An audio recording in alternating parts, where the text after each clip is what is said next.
Your knee is in a bent position where your knee is over your toe. It should be at least about a couple inches in front of your toe.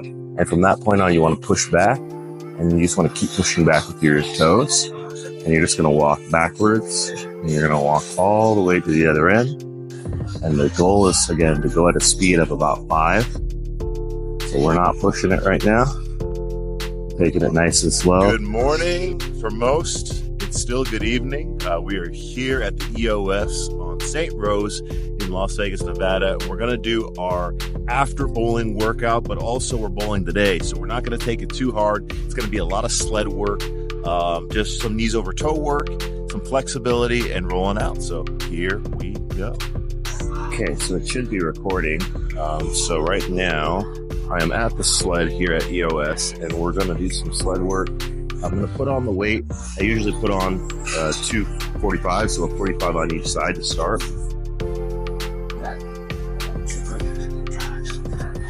So here they are. And from this point, I will basically just add on 10 pounds every time I get to one side or the other.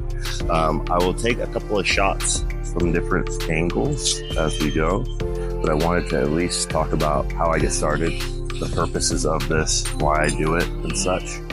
So for me, the knees over toes routine, it starts with sled routine, and I usually do about 10 to 15 minutes of this before I do any workout. I've also incorporated it into more bowling. So before I bowl, I make sure I do this at least 10 to 15 minutes. Even if it's a lightweight workout day, I'll still do this first.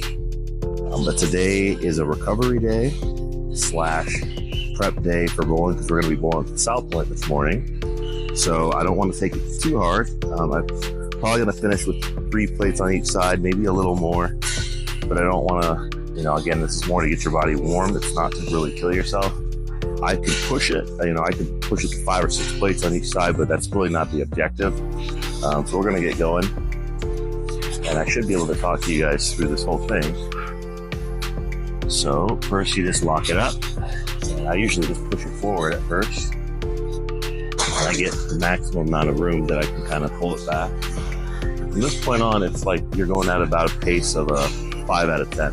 So you don't want to really be muscling it. If that's the case, it's too much weight. You just want to make sure that your knee, and then make sure I'm on camera, is in a position to where your knee is in a bent position where your knee is over your toe. It should be at least about a couple inches in front of your toe. And from that point on, you want to push back, and you just want to keep pushing back with your toes. And you're just going to walk backwards, and you're going to walk all the way to the other end. And the goal is, again, to go at a speed of about 5. So we're not pushing it right now. Taking it nice and slow. A lot of times I will just find an object at the back of the room. Like right now, I could see this mannequin, and I'll just stare right at the top of the head. And that helps my focus. As the weight gets harder and harder, you really want to focus on your breathing, your technique. You don't want to get sloppy with it. So for me, when I focus at an object at the back of the room, it helps me stay focused on just my breath work. And right now, as you can see, the sled itself, I believe, is 95 pounds. I'll correct it in the video if that's not perfect, but so with each 45 on each side, we're at 180. So we're starting a little less than my body weight. Though now 2 more 10 pounds on there, it should be closer to 200. And we're going. And it's the same thing. At this point, I really don't feel the weight causing any issues.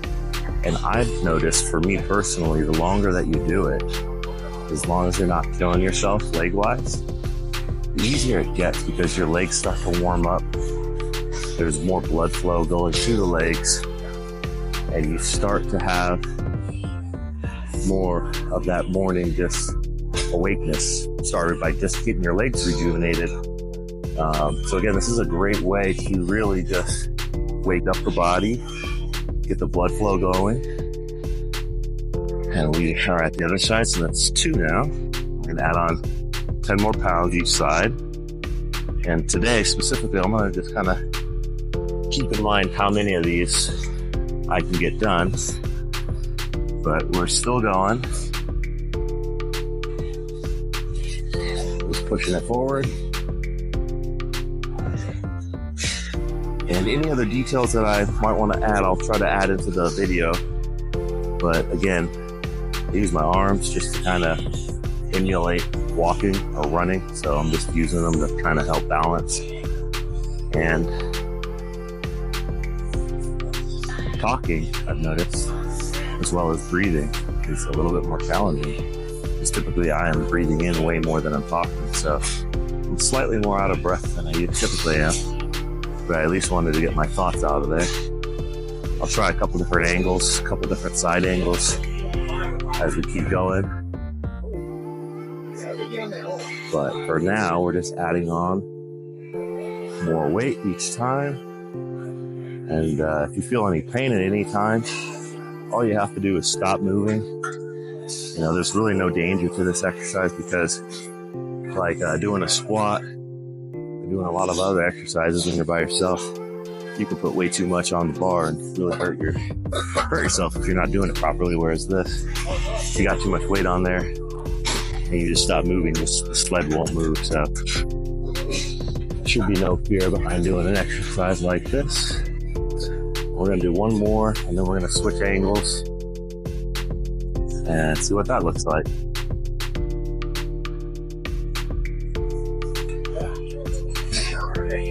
And then from this point, again, as far as weight goes, I'm just going to add on one more 10.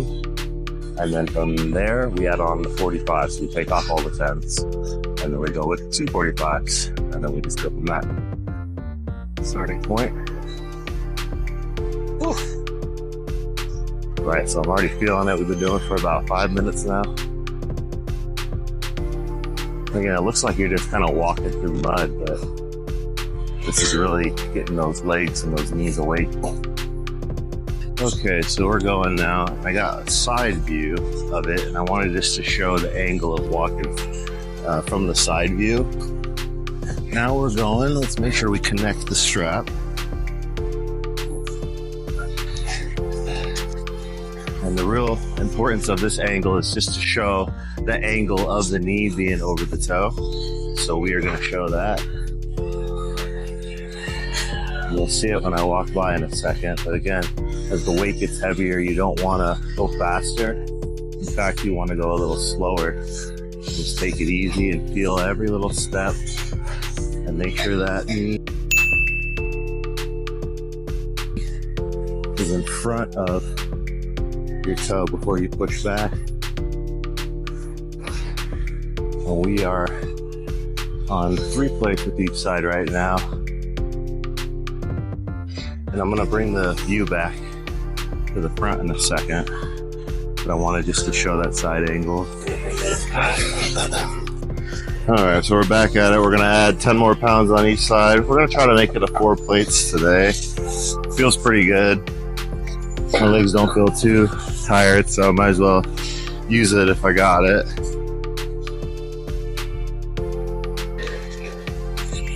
But this is to the point of the workout where you start really pushing yourself as far as like, you want to make sure you're not pushing yourself or any injuries or any lingering things that may be bothering you. Like if you add more weight on there, you want to know that you feel good. So we feel good. It's Friday. So we are going to get going. And I'll probably be breathing a little bit harder now, just because this is a little bit more difficult now that we're 25 minutes in. It is easier in a way because my legs are more awake, but I'm definitely running out of steam. And I got about a 30-minute workout after this, so we got about 5 more minutes left or so of this. And then we got the knees over toes workout to do. And that basically is just focusing on strengthening all the little tiny muscles within the calves, the knees, quads, etc. So basically the way I like to think about it is the sled wakes up all your big muscles in your legs, and in fact warms up my upper half too. But the knees over toes exercises, those will protect your ligaments, joints, and such. So don't do one without the other. They both are very important. But we are starting to feel it now, and not feel it in our knee, but just feel it breathing wise. It's good to pay attention to like what am I feeling? Is it soreness or injury? And right now it's mainly just tiredness from the night before. Not really getting the best full night's worth of sleep, but still we got here early and we're getting it done, so I think it's important. So with the 2 10s on each side, now we got about 2 or 3 more sets left, and then we're done for the week with the sled. So we want to finish strong. And as you can see, I'm not talking as much. I'm really trying to focus.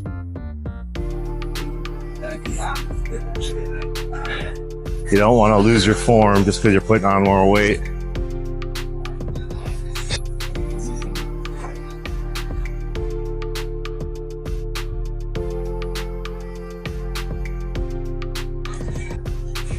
At this point, you start to run out of the room if you put this much weight on. I don't recommend it if you're just starting, but at this point you run out of room to put stuff on, so I switch over to the 25.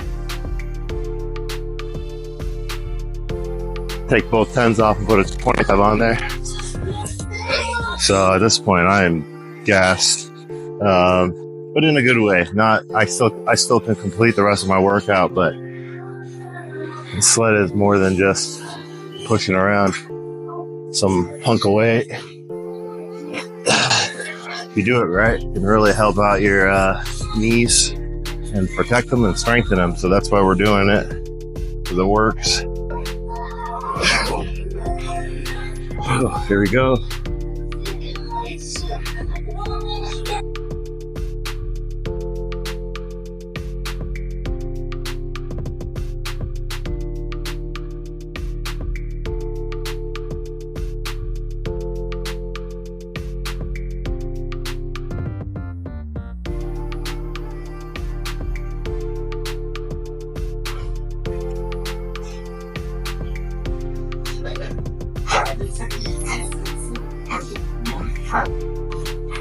As you can see, I can barely think or talk.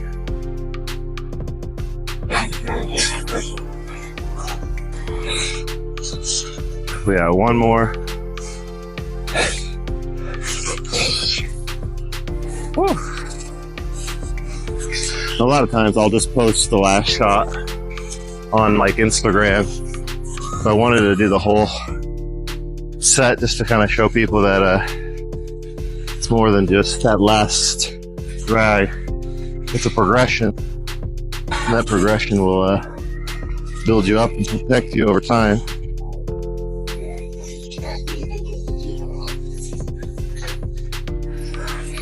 Alright, so we got 4 plates on each now. That's 360 with just the plates. And the sled should be 95, so.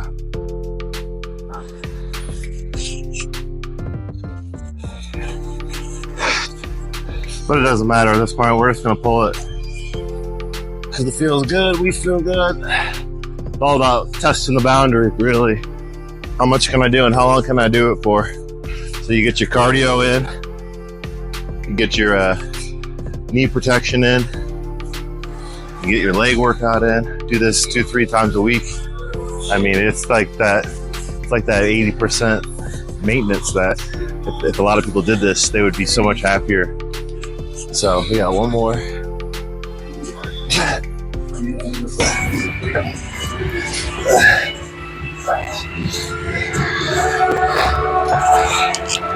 All right, so we got one more.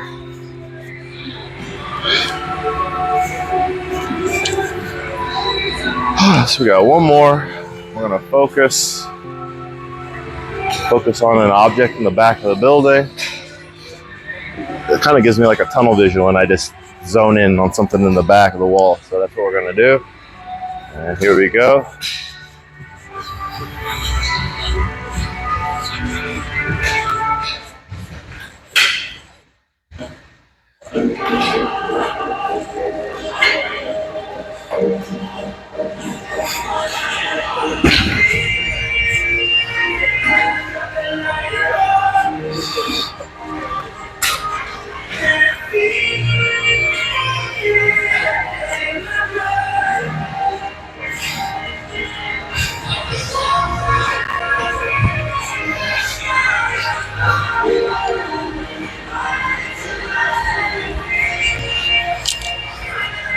All right, so that is the finale, and this is what the after. But it feels good. So Okay, so we're here now at EOS. We're outside. We're going to be working on the wall, right? And I just want to say thanks for taking the time if you made it all the way to the end of the video. The next one is going to be part 2, so stay tuned.